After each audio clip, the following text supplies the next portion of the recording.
بہت سے لوگ جو غلط فہمی پھیلاتے ہیں قربانی کے دنوں میں کہ ایک گھر سے پوری فیملی کی جانب سے ایک قربانی کر دی جائے تو کافی ہے، یہ غلط ہے، یہ حدیث کا غلط مطلب بیان کیا جاتا ہے۔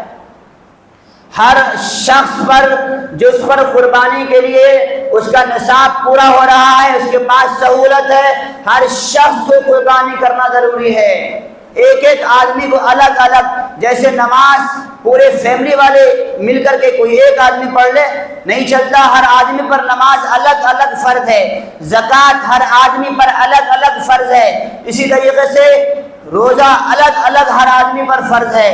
حج الگ الگ فرض ہے، ایسا ہی قربانی بھی سب پر الگ الگ واجب ہے۔ جو بھی اس کے لائق ہے قربانی دینے کے لیے، قربانی دینے کے لیے اس کے پاس اللہ نے صلاحیت دے دی ہے، اب اس کو اپنی اپنی الگ الگ قربانی کرنی پڑے گی، پورے گھر کی طرف سے قربانی نہیں۔ اور یہ بھی ذہن میں رکھیں، بہت سے لوگ کیا کرتے ہیں، قربانی ان کے اوپر واجب ہوتی ہے پھر بھی اپنی واجب قربانی ادا نہیں کرتے، قربانی ہر سال بھی کرتے ہیں، مگر ایک سال ابا کی طرف سے، ایک سال اماں کی طرف سے، ایک سال بیوی کی طرف سے، ایک سال نواسے کی طرف سے، ایک سال پودلے کی طرف سے، پوری دنیا کی طرف سے قربانی کر سکتے ہیں آپ، مگر پہلے اپنی قربانی، واجب قربانی ادا کرنی پڑے گی۔ پہلے اپنی قربانی دیجئے، اس کے بعد اگر آپ کو اللہ نے صلاحیت دی ہے، سہولت دی ہے، آپ کے پاس گنجائش ہے تو آپ حضور کی طرف سے بھی کیجئے، صحابہ کی طرف سے بھی کیجئے، اولیاء کی طرف سے بھی کیجئے، اپنے بچوں کی طرف سے بھی قربانی کیجئے، اپنے ماں باپ کے لیے، ایصال ثواب کے لیے قربانی کیجئے، مگر پہلے